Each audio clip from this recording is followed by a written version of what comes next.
Shalom saudara-saudaraku, kita jumpa lagi dalam renungan harian GP Kris Pangkal Pinang. Mari kita siapkan hati kita akan mulai merenungkan kebenaran firman Tuhan hari ini. Bapak, kami bersyukur untuk hari ini, terima kasih untuk kesempatan, untuk waktu yang Tuhan berikan. Kami boleh hidup hari ini dan kami juga bersyukur kalau setiap hari Tuhan berbicara, Tuhan mengajar kami, Tuhan membentuk kami. Hari ini kami menyiapkan hati untuk belajar kebenaran firman-Mu. Demi nama Tuhan Yesus kami berdoa. Amin. Renungan diambil dari Roma 8 ayat 5-6. Sebab mereka yang hidup menurut daging memikirkan hal-hal yang dari daging. Mereka yang hidup menurut roh memikirkan hal-hal yang dari roh. Karena keinginan daging adalah maut, tetapi keinginan roh adalah hidup dan damai sejahtera. Kalau saudara diperhadapkan dengan pilihan hidup damai sejahtera atau maut, tentu saudara akan memilih hidup dan damai sejahtera. Tetapi masalahnya, Paulus di sini katakan untuk kita punya hidup dan damai sejahtera, ini hanya dimungkinkan kalau kita memiliki pola pikir rohani. Sebaliknya, jika kita tidak memiliki pola pikir rohani, kita akan berpola pikir duniawi dan itu menghasilkan maut. Di sini Paulus tidak memberi kemungkinan yang ketiga, jadi hanya ada dua pilihan itu. Apa yang Paulus maksudkan dengan pola pikir rohani? Saudara, kata roh ini biasanya berkaitan dengan Roh Kudus atau kehidupan rohani yang dihasilkan oleh Roh Kudus yang diam di dalam diri setiap orang percaya. Kehidupan kerohanian yang digerakkan oleh Roh Kudus ini, yang diperbaharui ini, akan memampukan kita sebagai orang-orang percaya untuk merenungkan dan bersuka cita dalam hal-hal rohani. Hal ini tentu tidak akan pernah dialami, belum pernah dialami oleh orang-orang yang belum percaya. Sebelum kita bertobat, kita tidak mungkin bersuka cita terhadap hal-hal rohani. Orang dunia hanya mengasihi hal-hal duniawi, tetapi orang yang percaya akan memberikan prioritas yang tinggi untuk dapat lebih mengasihi hal-hal rohani. Namun saudara, hidup dengan pola pikir rohani ini bukanlah hal yang sederhana. Karena kenyataannya seringkali kita terus bergumul. Kita sebagai orang-orang yang sudah percaya kepada Tuhan, Roh Kudus tinggal dalam diri kita, kita masih merasakan pengaruh keduanya, yaitu pola pikir rohani juga pikiran-pikiran duniawi. Kita menyadari adanya peperangan yang terus terjadi di dalam pikiran kita. Peperangan yang tidak pernah berkesudahan antara kedua hal ini, pola pikir duniawi atau pola pikir rohani. John Owen menerjemahkan istilah pola pikir rohani ini dalam 3 cakupan. Yang pertama, pola pikir rohani itu adalah pikiran yang terus mengarah kepada pemikiran akan hal-hal rohani. Yang kedua, pola pikir rohani adalah kasih terhadap hal-hal rohani yang terus bertumbuh di dalam diri kita. Dan yang ketiga, pengalaman kepenuhan sejati yang diperoleh melalui hal-hal rohani. Pikiran yang mengarah kepada hal-hal rohani, kemudian kasih terhadap hal-hal rohani, kita mengasihi hal-hal rohani, kita bertumbuh, kita bersuka cita di dalamnya. Lalu pengalaman kepenuhan sejati yang diperoleh melalui hal-hal rohani. Nah, Paulus menekankan bahwa pola pikir rohani adalah ciri istimewa orang-orang yang percaya. Kalau kita mengatakan saya orang percaya kepada Tuhan, harusnya kita punya ciri pola pikir rohani. Saudara, ini akan membawa hidup kita memiliki damai sejahtera. Jadi ini sangat penting. Sekarang mari kita bandingkan dengan pola pikir duniawi supaya kita dapat nanti lebih mengerti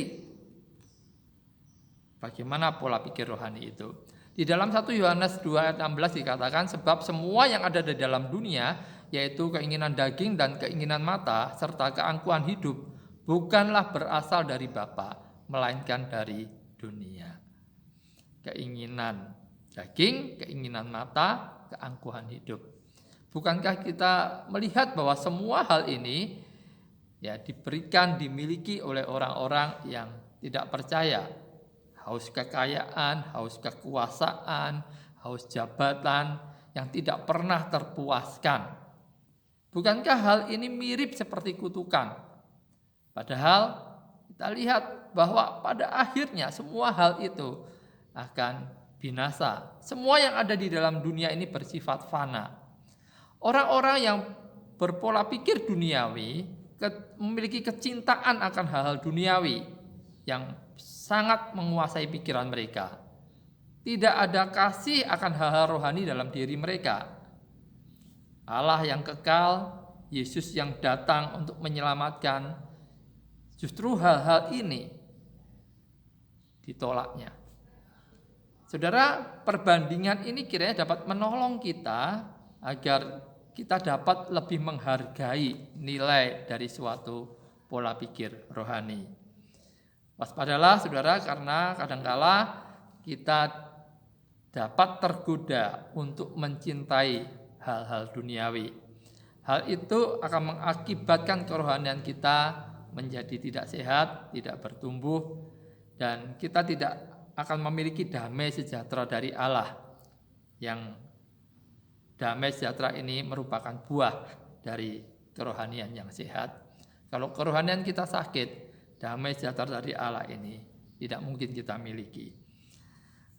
Apa yang dapat kita simpulkan melalui perenungan hari ini? Saudara, orang-orang yang tidak memiliki pola pikir rohani dan tidak memiliki kerinduan untuk bertumbuh dalam hal rohani, ya, belum berhasil secara nyata membuktikan keberadaan mereka sebagai orang yang beriman. Kalau sampai ada orang tidak punya pola pikir rohani, kerinduan saja tidak ada, ya. Berarti ini menandakan ya mereka ini orang yang belum beriman benar-benar. Saya khawatir justru seringkali kalau kita sudah datang ke gereja, kita merasa kita anak Tuhan, lalu kita kemudian terjebak dalam hal menipu diri sendiri. Ya, kenyataannya kita tidak memiliki pola pikir rohani. Mungkin kita beraktivitas secara rohani, tetapi kenyataannya kita tidak mengingini hal-hal rohani. Kita tidak menikmati Allah. Maka dari itu mari kita terus mengembangkan pola pikir rohani kita. Mari kita pupuk, mari kita terus kembangkan. Bila keinginan-keinginan itu kita luaskan, kita ingin mencapai yang lebih tinggi lagi, kita bisa menikmati Allah. Saudara, mari kita kembangkan pola pikir rohani, mengasihi Tuhan lebih daripada semua yang dunia tawarkan, keinginan daging, keinginan mata, dan keangkuhan hidup. Mari kita belajar memprioritaskan yang tinggi untuk dapat lebih mengasihi hal-hal yang rohani.